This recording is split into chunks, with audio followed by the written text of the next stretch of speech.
Good afternoon, everyone, and welcome to the Equity Leader Speaker Series from the California Landscape Stewardship Network. We're just going to give maybe another 30 seconds for folks to come in the virtual gate here, and we'll get started. And as folks are joining up in this space, welcome once more. You'll see that there's a chat function as well as a Q&A function. Feel free to use the chat for things like saying hello to each other, letting us know where you're zooming in from, to share resources from your home organization that's related to today's conversation, and to use the Q&A tool, especially as the conversation grows today, to pose questions specifically to one or all of the panelists for today's webinar. As a reminder, this webinar is being recorded, and so we will be able to post it to the network's YouTube channel in the coming days.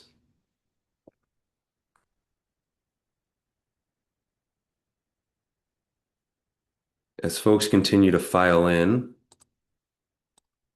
and say hello through the chat here, I'll go ahead and start today by welcoming you once more. My name is Devin Landry. I'm the network manager for the California Landscape Stewardship Network. A little bit of background on what I'll call the CLSN. We are a network operating across the state of California of nearly 40 place-based stewardship and conservation collaboratives that encompass more than 65% of California's land and coastal areas. And these collaboratives represent many different geographies, different socio-ecological goals, and partnership models. The network also engages dozens more partner organizations and sister networks that are also operating at the statewide, national, and international scale that are advancing key elements of collaborative stewardship approaches. As a statewide network, we're able to focus on cultivating collaborative leadership, advancing systems level solutions to barriers we face, and importantly, amplifying the value of collaborative landscape scale approaches to our biggest challenges.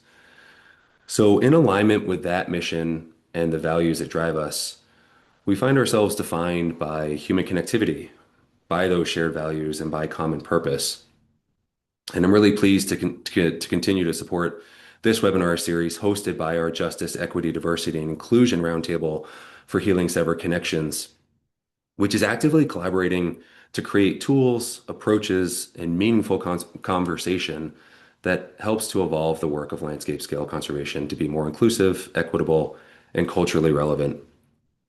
Our Equity Leader Speaker Series that you're joining today is designed to bring some of these conversations to life about how we can all work with justice and belonging as our core values in the stewardship and conservation work that we're leading. So with that, I'll be pleased to introduce the Roundtable's facilitator, Amanda Machado, who will be moderating today's conversation. Welcome in, Amanda. Thank you so much, Devin. Hi, everyone. My name is Amanda Machado, and as Devin said, I am one of the co-chairs of the CLSN's Justice, Equity, Diversity, and Inclusion Roundtable. And I'm just so excited and honored to be here today. At CLSN, I know that we've been speaking a lot lately about shifting from this idea of conservation work to an idea of shifting to a land stewardship movement framework for our work. But it's been my experience historically that there's been often a disconnect between the work our organizers are doing in movements with similar goals, like environmental justice and climate justice, with the work that we're doing in our land stewardship movement. And I think especially in times like these, I really think it's meaningful to think about what the word movement means and to figure out how we define it. What does movement work require that our work in conservation historically has not required of us? And if we are to be shifting our work into more of a framework of a land stewardship movement, what can we then learn from other social justice movements? So to try to answer some of those questions and think about those questions today, I'm really excited to be joined by our three panelists who have worked extensively in intersections between organizing, conservation, environmental justice, climate justice, and are here to kind of grapple with all the nuance of how those things connect. So I'm going to introduce them one by one, and then we will also open it up to questions. So if you have any questions at any point throughout this webinar, you can always type them into the chat and we will address them by the end. There'll be time for that. A reminder that this event is also being recorded. Um, so to begin, I want to introduce Megan Wynn. They are from the Peninsula Open Space Trust. Megan Wynn is the Community Events Manager at Peninsula Open Space Trust, where they create free and fun community programs that connect people to nature and foster a sense of belonging in the outdoors. Megan has developed innovative, equitable access programs, including Queers of a Feather, an LGBTQ plus birding event, and the Representation Matters Film Festival. A dedicated community builder, Megan co-founded the Northern California chapter of Conservationists of Color and organizes gatherings for environmental professionals of color Bay Area. Beyond their work at the Peninsula Open Space Trust, Megan is a climate justice organizer working to dismantle the oil and gas industry through the Oil and Gas Action Network and amplifying the movement's message with Distributed Sound Collective. Welcome, Megan. How are you? Thanks so much for being here. Thanks for having me, Amanda, and hello to everybody in the chat. It's good to see you all and familiar faces. All Or right, so to get names. us started, I know that you've worked both in conservation organizations and climate justice spaces. So I'd love to hear from you. What do you see as the key differences between land stewardship, conservation organizations, and other movement work that you've been a part of? Where do you see the disconnect between these two areas of work? Yeah, great question. Let's just jump right into it. But before I do, I just need to say this disclaimer that everything I say today is my own opinion. It does not reflect the values of Post as an organization. I am wearing my hat as who I am, Megan Wynn, climate justice organizer, and myself. So all views I say are my own. With that being said, I do at the very core believe that what climate justice movements and conservation organizations want the same thing. We want a livable planet where everybody is thriving, and we want to breathe clean air and drink clean water. However, where I see things differ, having worked both extensively in both fields, I think conservation often treats environmental protection as separate from justice issues. And climate justice really recognizes that you can't separate environmental protection from questioning where power, access, and equity and what extractive processes got us here in the first place. And so I think the problem here is a lot of conservation organizations, they want to stay in that comfortable zone of talking about climate or talking about the actual land or water and want to say things like, why can't we save the planet without dismantling the systems and like that got us here? And the answer is like we can't do that without questioning the extractive capitalism that has caused the climate crisis.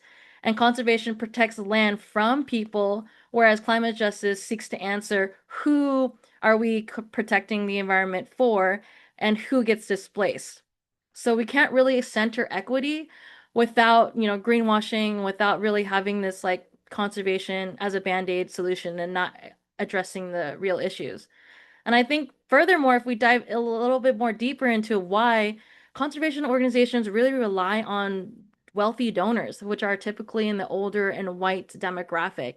And, we want to keep those people comfortable because they're funding a lot of this work. And so there's a pressure to keep the work comfortable in this zone. And we won't challenge these like uncomfortable topics such as talking about capitalism, race, and wealth in the workplace. Whereas when I've worked in volunteer-led climate justice spaces, we are held accountable by these impacted communities because they're founded by people who are living, experiencing this real time and on the front lines of this work. And so there's a more freedom of what we can do and say because we're not holding to grants, donors, and foundations and boards. And so when we work at the speed of trust versus working at the speed of where this capital is flowing, we're able to build more diverse cross-racial class movements and not have to report on impact reports, quarterly reports, all these different metrics that are really tied to funding flows.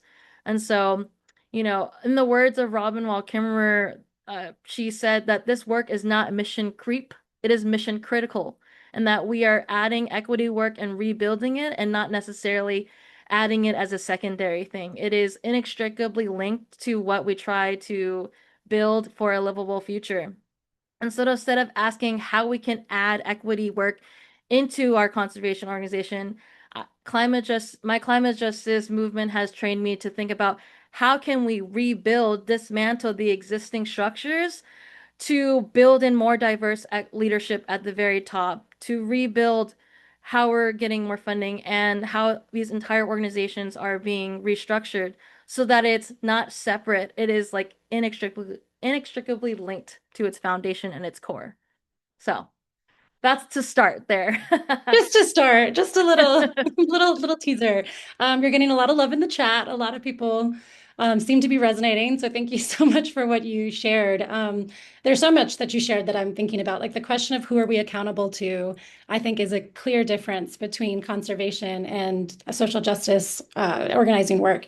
And then the question of who are we protecting the environment for, I think is an incredible question too. And that really reminds me of something that Camille had mentioned in our earlier conversations about finding justice for open space being kind of the ethos of conservation versus finding justice for people too, which is kind of the ethos of environmental justice. So with that, I do want to bring Camille into this space. Welcome, Camille. To give some information on Camille Lang, they are the Director of Equitable Outreach and Education at Climate Resilient Communities, where she leads programs that bridge environmental justice, education, and community empowerment. Camille's professional background spans youth climate leadership development, public health communication during the COVID-19 pandemic, and environmental education focused on climate adaptation in frontline communities throughout the Bay Area. In their current projects, she oversees inclusive stakeholder engagement processes and coordinates multi-stakeholder collaborations that strengthen the intersection between climate resilience, community health, and environmental equity. Welcome, Camille. Hi, everyone. Thanks. I'm having a little bit of a technical issue in turning on my video, but I'm here. I'll say hi in just a moment. Yeah. Well, thanks so All much right. for being here. Yeah, I just remember that quote that you mentioned in an earlier conversation we had about justice and the way it's played out in these two spaces. And after hearing all the other things that Megan shared, I'm curious what resonates within the work that you've done.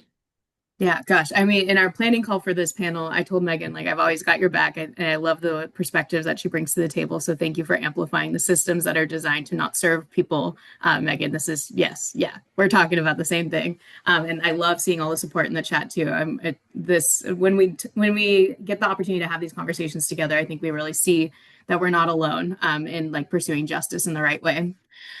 So I work at Climate Resilient Communities as our Director of Outreach and Education. At Climate Resilient Communities, we prioritize distributive justice by ensuring that climate resilient resources, education, and the benefits reach the frontline and historically marginalized communities in the San Francisco Bay Area. We practice procedural justice by creating inclusive spaces for community members to participate as equal partners in planning, decision-making, and program evaluation. So that's saying residents, like, they run the show. I'm just here to make sure it happens in their community the way they want it. And I get to do that with a really beautiful and robust team through San Mateo and Santa Clara counties. And we honor recognition justice by acknowledging and respecting the cultural, historical, and lived experience of diverse communities, especially Indigenous and communities of color that we work with. And our work is guided by the principles of environmental justice, which includes the right to self-determination, the right to participate in environmental decision-making, and the right to healthy environments for all. All of that is that's what I want to see the definition of land conservation start working towards and centering that the justice for residents in our communities too. So it's when we're pursuing justice, let's think critically about what it means and how to make sure that it sings in harmony with residents and the folks that are historically not having access to these spaces that we're spending so much time conserving and stewarding. There's original stewards of the land that are not involved in these conversations and are continue to perpetuate the injustices that we see in our communities too. So just thinking about what does it look like to actually fully dismantle this system of land conservation so that it works in partnership with residents? It's what I'm excited to think through more and find more support in. Thank you so much, Camille. And yeah, I think that's the question that we want to move towards next about what would it actually look like to dismantle these systems rather than only reform them, what actually needs to completely be transformed. And I'm curious to hear from both of you now that we, have talked a little bit about the problem is, How would you all answer that question? What are the action steps needed that we can make right now that you see a lot of land stewardship organizations not making that would kind of bridge some of these gaps between environmental justice and the work that we're doing? And whoever wants to answer that question first. Sure, I'll try. Yeah, this is a great question. I would say, once again, this is me, Megan's views on my own. Um, I would say, like, noticing a lot of conservation organizations are what we call snow-capped leadership organizations, where it's very white at the top. And have seen a more of a trend hiring younger working professionals that are diverse. And I really think that we need to first really dismantle like where the leadership and power structures are and put equitable access work at the very top of where we are, equal to all the other things, biodiversity, climate change, all that kind of stuff. Um, and that way, because, we're all about like leading bold vision, big plans, which is great. And I would like to see organizations walk the talk that they talk, like I want to see them put their money where their mouth is and give access, power, funding towards equitable access programs. And that means sometimes taking a risk. That means sometimes a heavier front load investment into certain programs that might not yield results that we're used to seeing when we do put more initiatives. We're used to seeing exponential growth. And that just might need to take longer time to invest in because it takes time to build trust. It takes time for a new organization to step into a community to build roots. A redwood tree is not going to grow big in a year. It takes hundreds of years. And why can't we think of trust, building trust and growing that trust in communities on the same scale? Whereas we're used to monetary growth growing in other ways. So I would say dismantling the way we think about growth, the way we think about success, the way we think about leadership and power, and really giving more voice to our communities, letting them lead, giving them more money and access to the things that we have. And I would say, honestly, give more people who are doing this work more leadership opportunities. Um, yeah, because I do think Black and Brown people, especially Indigenous communities who are the original land stewards, we need to be taking leadership from them. And solutions that don't really center frontline voices, I don't think are actual solutions. So, what about you, Camille? What do you think? Yeah, no, I'm nodding my head along with that. Like, yes, yes, yes. I think growth should be redefined to be in alignment with sustainability. What's going to actually make sure that this ecosystem is designed for people moving forward, right? And I agree with everything that you're saying of like making sure there's more equitable access to leadership and organizations, corporations is where I was going, but everyone should be putting their money where their mouth is and thinking critically about what it looks like to advance equity and sustain long-term relationships and communities. I wanted to offer how CRC is able to do that by adding to the capacity of residents, because my background in environmental education too, like it's when you have that connection with your wetland as a kiddo that you're going to start thinking about yourself continuing to protect that wetland or redwood, whatever matters to you. But like adding that to your repertoire of protection and care. So CRC works directly with the residents of East Palo Alto. We're in Bellhaven and Menlo Park, North Fair Oaks, unincorporated pocket in San Mateo County, San Bruno, South San Francisco, and two neighborhoods within San Jose, East Side San Jose, as well as Alviso.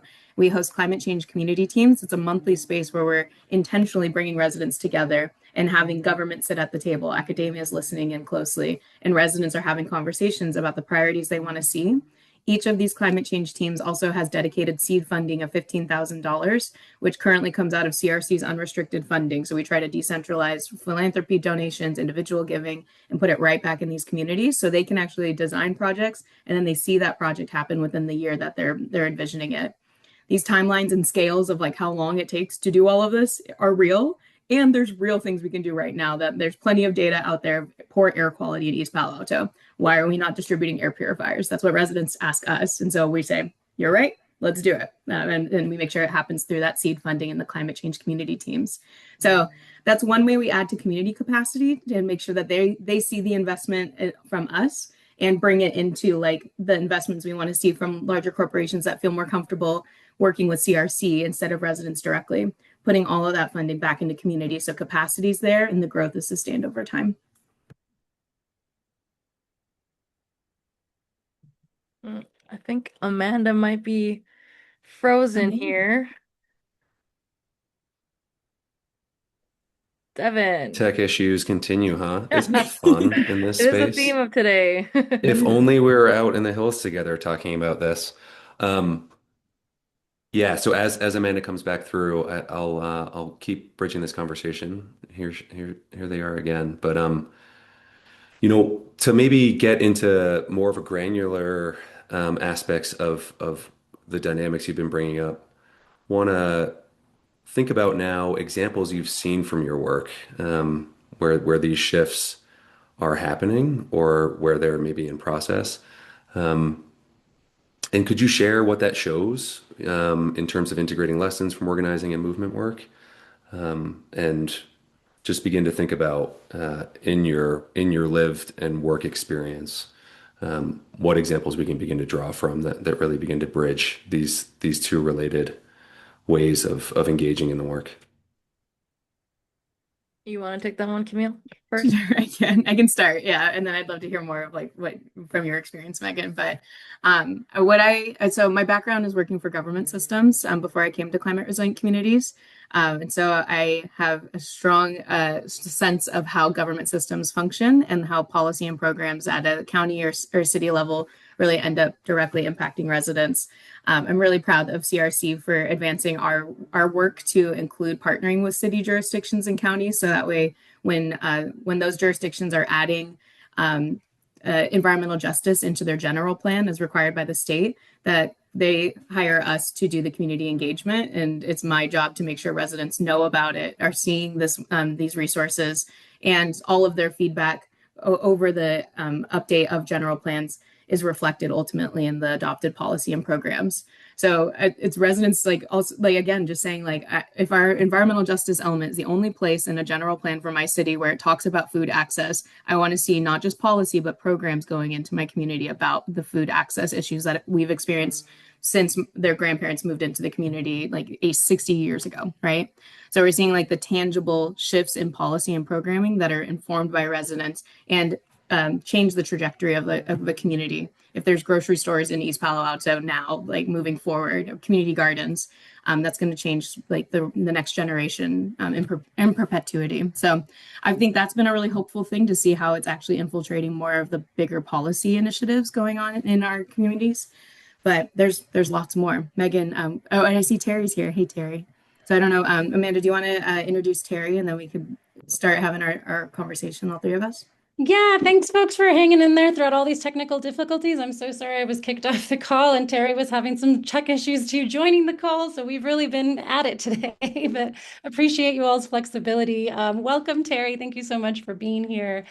Just to introduce Terry Supahan is from True North Organizing Network, and he's worked in Native American and rural communities for over 25 years, helping tribes and rural governments to build relationships that facilitate, plan, manage, and finance community strengthening projects. He worked for 4 years in the planning department of the Hoopa tribe before becoming the tribal administrator and later councilman for over 6 years at the Karg tribe.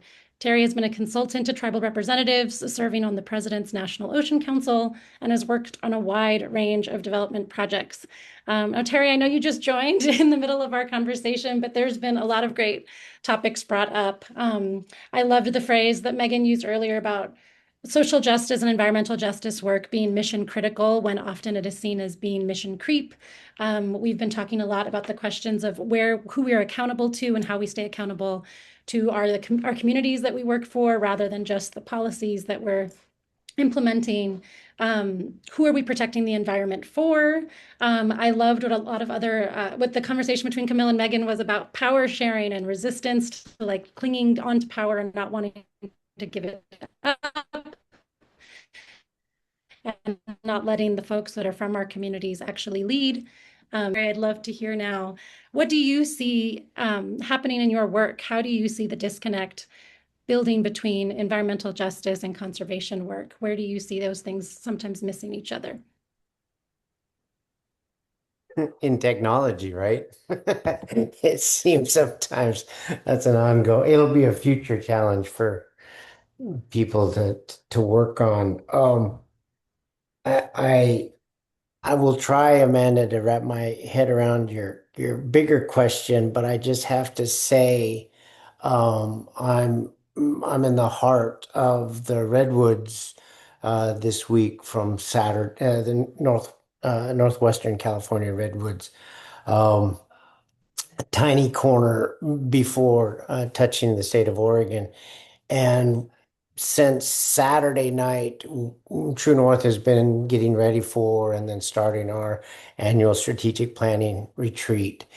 And being able to hike and run in the redwoods every day this week, except for this morning, um, it's been really interesting for me to see a really robust staff of community organizers and navigators. Really prioritize the deepening and building and sustainability of this nonprofit organization. And what it allowed me to do in these past few days is that was my number one priority last year. And now that the team has taken that on, I could speak to my heart, and my heart has been in the redwoods and recognizing that with incremental raising of the planet's temperature, we and the redwoods and everything else around us is in danger. And so being able for the next year and years and beyond, really wrestling and grappling with not only environmental justice and climate change, but how do we as individuals work with other individuals and connect and speak to a better future. Thank you. Terry, I'm so curious, like how, like what have been the milestones getting closer to that in community?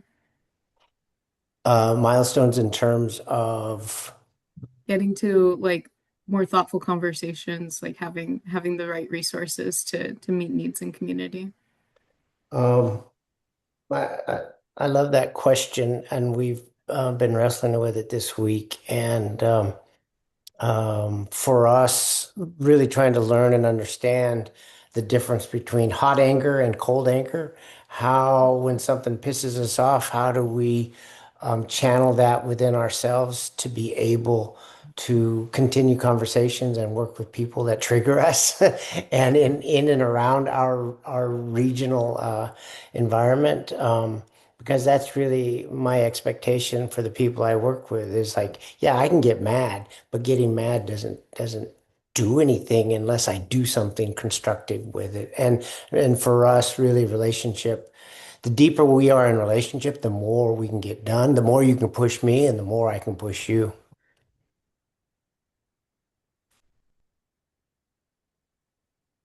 I see Megan laughing and smiling. That makes me happy. I'm Thanks so much, always Terry. smiling. I have a question that was not on the books. I know we have like some questions that we knew we were going to address, but hearing this conversation with you all, I guess a question that I've been sitting with and that we've talked about a lot in the CLSN conversations around justice and equity is this idea of like what it takes for people to give up power and why there's so much resistance to that. And so I guess I'd be curious if you all have thoughts. I mean, this has shown up in like a lot of the suggestions you all are sharing about solutions. A lot of it first requires folks in power to be able to give that up and to allow themselves not to be the one in charge or the ones making all the decisions. Um, and I guess I'm just curious if you guys have theories on why there's so much resistance to that, or what is the block that's happening in organizations that makes that hard. Yeah, that's a good question. I mean, what first comes to mind is like people are comfortable with power. They may not know that they have a certain amount of power, and people who are benefiting from that, who experience the most privilege, don't question the status quo, right? That's going to disrupt their flow and their power, so they're not going to question it. But the people who are on the front lines receiving it, we're the ones making noise. And sometimes if you're making too much noise in an organization, you're pushed out. unfortunately. I've experienced that in other organizations, and it's trained me to be more careful and code switch and find communities and people who I trust and I know I'm collectively building power with. And that's why I've founded, the Conservationists of Color group, where I can build solidarity and a network of working professionals throughout the Bay Area to build more power and share resources. So if we're not given it, power is not given. It is taken. Throughout history, throughout all like social movements, civil rights movements, power is taken. And so we're seeing if we're trying to borrow lessons from movement building, we need to take it. We need to demand it. We need young working people of color need to demand a space at the table. And I think at the same time, executive leadership needs to listen and learn and not see that sharing power is a threat. It is actually benefiting the mission critical work. It is giving a seat at the table of people who have the lived experience of what needs to happen and can be the leaders of their community. Because if you're trying to reach a diverse community, you need to have a diverse leader who can speak the language, who can operate at the cultural competence of what the community needs versus basically a white savior coming in and telling organizations or communities what they need, right? So we don't want that. It's really going back to the core of like for the people by the people. If I'm building programs, I'm building it for my people. I'm building it for people who I want to see come, and that's why I've built programs like Queers of a Feather. I want more queer people to see that they belong in this space, that I'm taking up space. More people of color with Representation Matters Film Festival, seeing other people who look like them reflected in these amazing stories of adventure. And so at its core, I'm working at the levels of power that I have, but I'm building power through all these other networks that I'm creating. And shout out to my other community engagement professionals out there, um, who are I'm working very closely with and building that power because we just need to take it. But it's not necessarily less pie, more like less rights for this other, more rights for another group is not less rights for another group, right? It's not pie. It's like we're sharing the space and building even more power collectively for communities by sharing it. But it's not going to be given to us, so we need to take it and take up space. What do you think, Camille? Oh my gosh, I have to follow that. Goodness, both of you just such wells of yeah, just like shared empowerment. Um, yeah, I think like the effective like climate resilience work that we see or that we get to implement in communities, as well as the what's necessary for land conservation, both require some deep collaboration between like land trusts, folks that are centering EJ voices or the EJ in the conversation, and community like organizing community voices, right? So I think in that process of taking power, we need to take power together in partnership and know who has our back and who's safe to lean on, as we work to dismantle all of this. So the at CRC, like the outreach and education programs that we design, center on the community identified needs. And that's how we put that control back into residents that have all of that knowledge and experience. And we do it in so many different formats that make sure that it's also multi-generational. We're sharing that knowledge across generations and having the benefits be designed for long-term sustainability of everyone that's impacted by it. So I think, yeah, just making sure that when we're taking like that power and control, it's done for the greater good of like folks at the front lines of all of this and done in effective partnerships so that way we're not taking it accidentally. Like I don't want to take it from Terry or Megan, right? Like I want to share it with you both and make sure that we're working on it together. Cause that's what I think that's also what resilience is too. And we're like working in partnership and collaborating deeper to see solutions together. So Thanks so much, both of you. Terry, do you have anything to add to that, where you see the most resistance or where you think it might come from? When Megan was talking, it made me think of when I worked with a powerful black man from the East Coast, and he said, Power Power is never given, not even between kids and their parents. Kids got to earn it, and he would always say that, and that's one. And two, I think to your question, Amanda, I think let's just use the parents example again. It's fearful, it's fearsome for the people they created to go out in the world by themselves, and trying to understand where you go with that. And in an organization, I have learned, well, I've just, again, Megan said it earlier, and then Camille echoed it, but knowing what we can do culturally and what I try to bring into these professional spaces is my understanding of village and tribe, and how did we take turns? How did we share governance? How did we acknowledge and respect power when it needed to be respected, but also take turns? And I've just seen in my own life, when I back up and invite more people in, it makes my life easier, and we go so much farther, so much faster. Thank you. Yeah, I Yeah, just Terry, love that's this idea. I'm sorry, go ahead. oh yeah, yeah. What the Terry's example is making me think of like how strongly coupled a sense of power is with control, and like land conservation is controlling the land to be like put back the way it is. So it's interesting if we were to like uncouple those things, like knowing when it's time to like recognize and share power, and then like what it looks like to relinquish control. I think could be a really interesting way forward. I don't necessarily know how to, but I think like that's an interesting. I didn't realize how much control is a part of this, but yeah. Yeah, thank you all so much for the idea. There's so many thoughts. I'm taking so many notes, but I love this idea of it also being connected to resilience, that sharing power, so often I think there could be this idea that is what is going to make us weak. And here I'm hearing this idea of like sharing power is what creates resilient communities and support networks and ways to rely on each other, which I think is a really important reframing also. We have one question in the chat, but want to also encourage folks on here, if you guys want to submit questions, please do so. We have 20 minutes left where we can answer some of them. The first question is, at this year's CLSN convening, we talked about the need to work across difference and how collaborative stewardship invites an opportunity to work across different viewpoints while maintaining our core values of diversity, equity, inclusion, and justice. What have you all learned about working across difference from your experiences? If folks have any thoughts?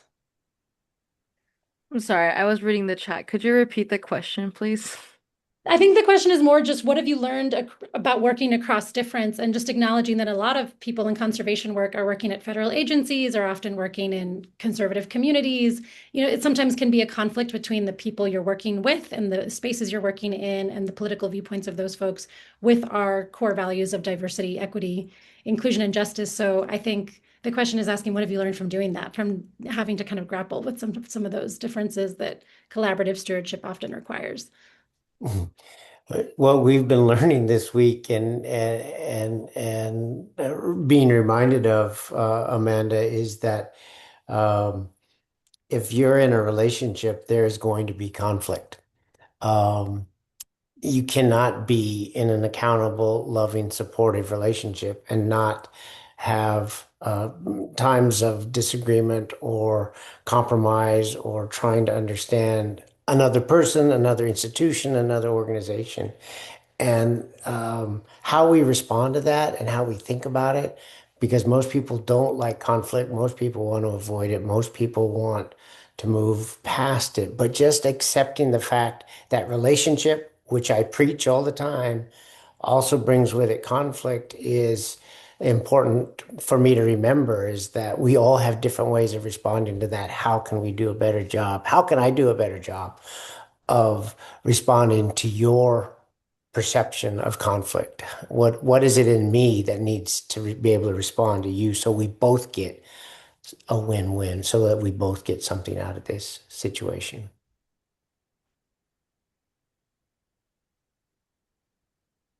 Yeah, I think that can also lead, like the conflict sometimes leads to a more like diversified, well thought out solution that actually represents everyone in the room, right? And so I think like that being afraid of conflict and moving and not like avoiding it at all costs ends up actually like losing out on really cool solutions that we would miss otherwise. So yeah.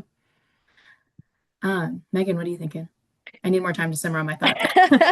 I mean, I 100% agree. I believe in the concept of healthy conflict and leaning into that. And I think a skill we can all benefit from is like how to receive feedback that is sometimes can be negative or constructive, I should say. And sometimes it's hard, I understand, to like receive that where you get really defensive to be like, oh, I didn't mean to offend you, or like that wasn't my intention. But then you kind of distract from the actual like the core thing. And you make it about yourself and your feelings, which are valid, but instead of like trying to move forward through finding a resolution to the conflict. So I would say that would be a lesson learned for anybody in a junior levels position or executive leadership to understand how to lean into healthy conflict resolution and receive feedback. And for me, for your question, like your bigger question, Amanda, I would say like operating at different levels,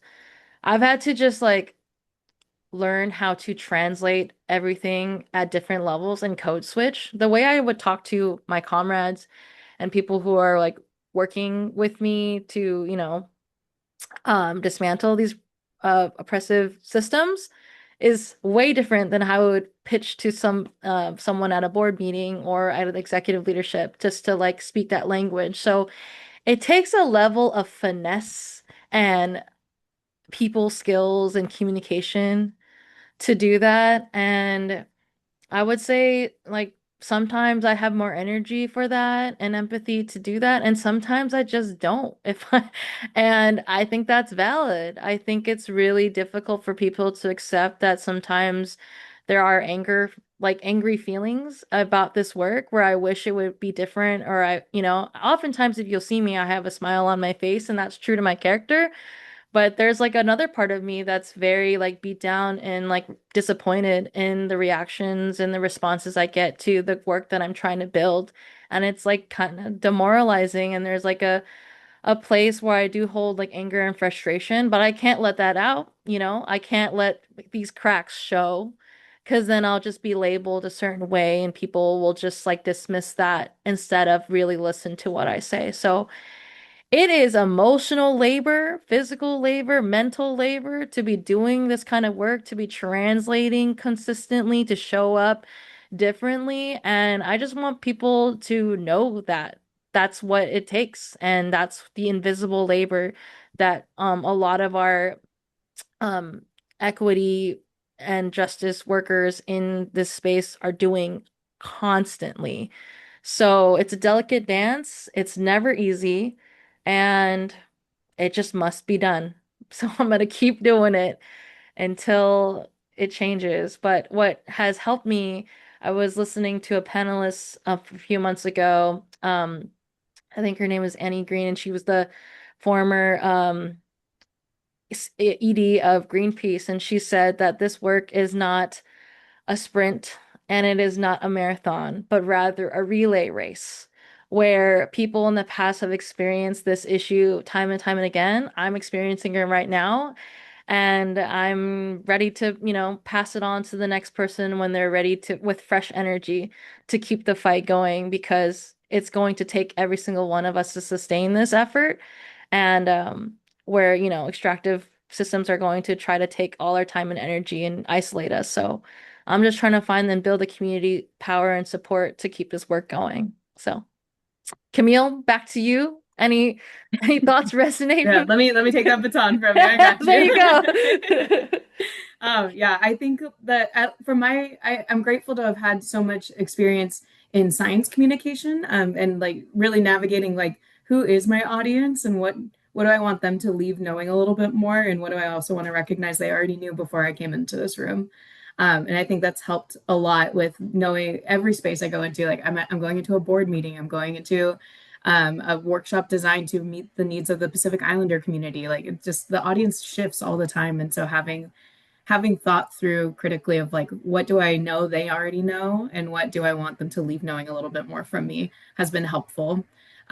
And environmental justice is one of those things where folks think they know what it is, and I can tell pretty quickly that we're not using the same terminology, or we don't have the same goals. I think is more so what I actually notice is like, oh, your goal is to say that you did this, and my goal is to pursue justice for this community that address environmental health concerns, right? Environmental and health concerns. So I think pausing, taking time, and knowing like how to reshift so we get back to our goals of what do I already know you know when we came into this room, and then what do I want you to leave knowing a little bit more about is really great. I also love Megan's perspective of like it's a relay, it's not a marathon, it's not a sprint. That both a marathon and a sprint sound terrifying to me. And I think that's also like the system that exists right now reminding us that like, nope, see, it's too big, it's too scary, you have to go really fast or you have to keep going forever. So let's pause that. That's not the narrative that we know exists and that we're working towards together. It's a relay race. You don't have to be at 100% all the time. That's when we come back to each other and say like, all right, partner, come in and help. This is where you're supposed to be. Exactly. And I think about those relationships too. I'm trying to show up as a real person. I'm trying to show up as a friend, and someone that can hand the baton to you, that you feel the like tangibility of that baton, and it feels a little lighter than the baton I picked up. So just thinking how to keep moving through it together. Yeah. Yeah. I love this. I love this idea that both the sprint and the marathon are like just trading one individualistic hard thing for another individualistic hard thing, and that a relay is actually a way of reframing or dismantling our system altogether and turning it into something that's sustainable and collective. So I really appreciate that. We're getting now a lot more questions in the chat. Terry, is there anything you want to add to that, or do we I want to do want to add to it go for because I it? want to get back to your original question to me, Amanda, because Megan sparked it in me that idea of that powerful idea of empathy, whether you're tired or not, or where you're at. But it made me think of federal land managers in this moment when so many federal agencies do not feel appreciated or capable or empowered to do their job. And I don't think any relationship is very healthy if I'm not imagining where that other person is, where that other institution, where that other agency is. I can't get what I want. I can't do a better job if I'm not remembering how to connect about that. So just very quickly, I just wanted, when you talked about landscapes, Amanda, and large landscapes, and how do we bridge some of these differences, you really have to meet the person where they're at and appreciate and respect that, depending on what large land management area they are in, as part of their jurisdiction, as part of recognizing how I can talk about land back or whatever it might be, but I have to start where the other person's at. I can't start where I want. Yeah, I think that's true, like internally in our infrastructures too, right? You have to know where your supervisor's at, where your team's at, and be respectful of like what they're looking for, and like knowing that I care about land back, right? But maybe that's not necessarily where my supervisor's at. How do I integrate it in a healthy way that makes it so we're taking on that relay role, but in a way that feels respectful to everyone in the room and on the team. So Awesome. yeah, I just if you're interested in any of this like environmental justice, equity, centering, all of that, you're in the right place for it in the land conservation movement as well. Just keep talking about it. Find your support system and who's going to run the race with you. Thanks for that. I want to ask one of the questions in the chat, which is what has been the most impactful resource, training resource, learning experience related to these topics, equity, power, privilege, that has helped your staff, your organization, your leadership, your board in this journey of thinking through this? Is there any resource that comes to mind or experience? Doing it a bunch, I think is like really what's helpful. I working directly with residents in particular, like just being in that vulnerable space of like we're here to add to the relationship we like my organization has. I'm going to show up as a real person, and then doing that more and more with residents has been really impactful for not just me but also like the team at Climate Resilient Communities. You get when we're actually being vulnerable and connecting as people, you feel that accountability to keep going and keep doing it together. So I would say that's the most. I'm sorry I can't send you like a webinar link or something, but you like doing it together and in community and practicing talking about it together is really helpful. No, that's perfect and well said, Camille. True North is part of a statewide multi-faith, multi-race social justice network called Pico, California. And we like to say and remind all of our organizers that the first revolution is internal. Whatever your practice is, whatever your discipline is, if it's getting out and running and hiking in the redwoods or going to church on Wednesday nights, whatever that thing is for you, the more authentic and the more that you make it real, the stronger you are, the more capable you are. I'm sorry too. I don't believe in the link. I know my best time is in the mountains and I come back and deal with all the rest of you when I'm in a better place. So Hmm. Yeah, I agree. I really resonate with what you said, Terry. Like, I would say that the internal battle is like that first one, and it's really like you gotta practice and like to let's practice relinquishing control and power with ourselves first and just be allow yourself to show up, especially remove any caps that you're wearing, any titles that you hold, and you are just a person who is starting as a beginner, learning, stumbling, and you might make mistakes. It's okay. It's really about how you recover and learn and lean into that growth mindset, versus labeling yourself, you're just never going to be good at this, or you're just like, not, you're just bad, or you can't grow. No, you have to be vulnerable with yourself. And so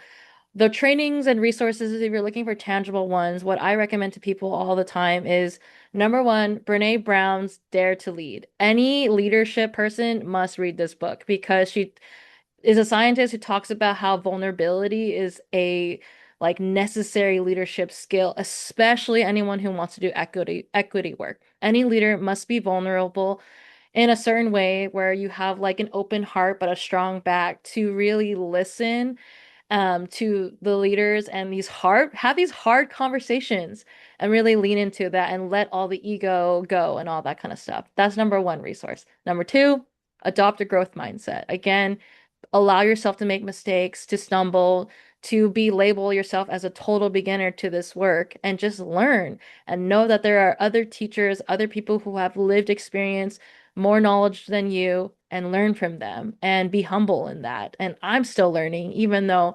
I've been doing this work. I take so much leaderships and I try to quote all the people that have taught me. That relay race is not my original idea, is learned. So, um, and then another one is like, especially if you're in a leadership position, question and take a real analysis of like how white dominant culture shows up in the workplace and how we can work to dismantle that because that is inextricably linked to how we show up in the workplace and how we do this work. And I think it should be separated a little bit or at least um, rebuilt somehow. And I would also say the book White Fragility is also a really good resource in questioning why it's so hard for us to talk about these issues. So, those are resources to start. Yeah. I have one more book to add to what Right. you're recommending, Megan. There's Emergent Strategy by Adrienne Ray Brown. Incredible. Start a book club at work. You're going to love it. She also has another book called Holding Change that are really well rooted in like what it's going to be like to be a leader in this process. And I think I want to also just like tell everyone that's listening, you are a leader in this. If you're interested in this topic right now, if you wanted to spend your lunch break doing this, keep leading, keep leaning into that leadership. And that's a shift in your growth mindset too. So I'm grateful you all are here. So we unfortunately only have 4 minutes left. I could talk with you guys for so long, but there is one more question in the chat that I would love if you guys could just give a quick answer since we only have 4 minutes. What's a win that you've had recently in justice work? I think the crowd is now looking for something positive to end on, something to keep us with some better morale for the long relay race ahead that we're talking about. So what's something that you've felt like has been a win that has happened in your personal work, your justice work, your conservation work? Whoever wants to go first.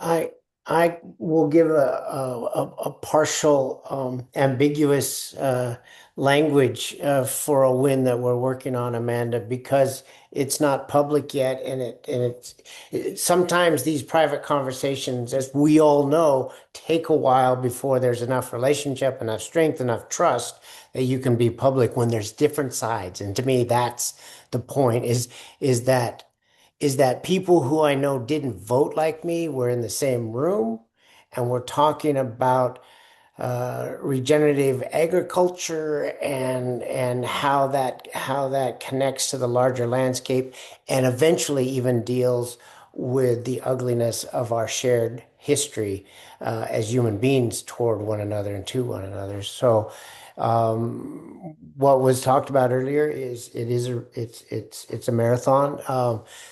For me, it's not a sprint. I know that there's a generational effort. It may not sit under the shade of the tree I plant today, but I'm hopeful and I see conversations happening. That's a win that hopefully we can publicize next year. Thanks so much for I that. can share maybe more funding wins. We sued the federal government earlier this year. We lost $1.5 million of federal funding, signed contracts, and just never heard back. So we sued, and although the suit wasn't successful, it brought a lot of traction, and a lot of government systems closer to home were like, "Oh my gosh, what can we do?" And so seeing that trust and relationship evolve over time to deeper partnerships and seeing more government systems put money to back the work that was originally funded and then lost funding has been a huge win. I also think us being in roles that didn't exist 3 years, 5 years, 10 years ago is a unique opportunity to see that wealth is eventually going to be spent in the right direction. So seeing more roles and opportunities for folks of color to get into more junior and executive leadership is an incredible win I've seen happen, not just for myself and my organization, but across, especially the Bay Area, where I'm coming in from. So I think those are wins that we're saying like we don't need to wait another 2, 3 years until federal administration changes. We can do stuff right now, and it's getting more empowerment locally. Mm-hmm. Yeah, I there's so many wins. I honestly think it's a win that I'm still here today. We're all still here today fighting. We're on this call, invited to be on this panel. There's 42 of us on this call listening to this important topic. That's a win. It's a win that the sun is shining outside right now and we have clean air to breathe and clean water to drink, and that's like the core root of it, right? Our communities are taken care of in so many different ways. And more tangibly, like it's a win that I get to create these fun and amazing community programs that are free for people to attend, such as the film festival I mentioned earlier. I recently, with Val, who's in the chat today, led a bilingual birding walk in San Francisco with the Parks Conservancy and Post and Golden Gate Bird Alliance, and our community was safe and felt together that we were, birding in Spanish together and community. And it's just a win that I get to have a great job where I get to make local impact and continue to create spaces of radical joy, which is so needed in this time where everything is just so depressing if we let it, get to us. And, we're all doom scrolling at night, just trying to numb feelings. But I think as we what I'm leaning into this winter season is like deep rest so that I can rest my energy and soul so that when springtime blooms, I'm ready to go with more exciting programs to bring people together and connect people to nature and do the deep work because while it is a relay race and we're currently running, we do need to rest in so many different ways so that we can restore our energies to keep going. And the more times I can tell people to rest at the same time that we need to do more work, I think that's a win. Thank you all so, so much for this conversation. I'm just so honored to be here with you all and to have the hour to learn from you all. This conversation just feels so needed in this time, and I'm hoping that the folks that joined, if you are doing this work, I hope you feel a little less lonely after this conversation and more affirmed that there is a community that is here that is grappling with these questions and thinking about these topics. And so I just really appreciate Megan, Terry, Camille for you all to join us today. Thank you all, the participants, for your wonderful questions and your attention. If you'd like to learn more about the CLSN, I think Devin has dropped some links on the chat. And I know we're over time, so I will just say goodbye and thank you all so much. Thank you, everybody.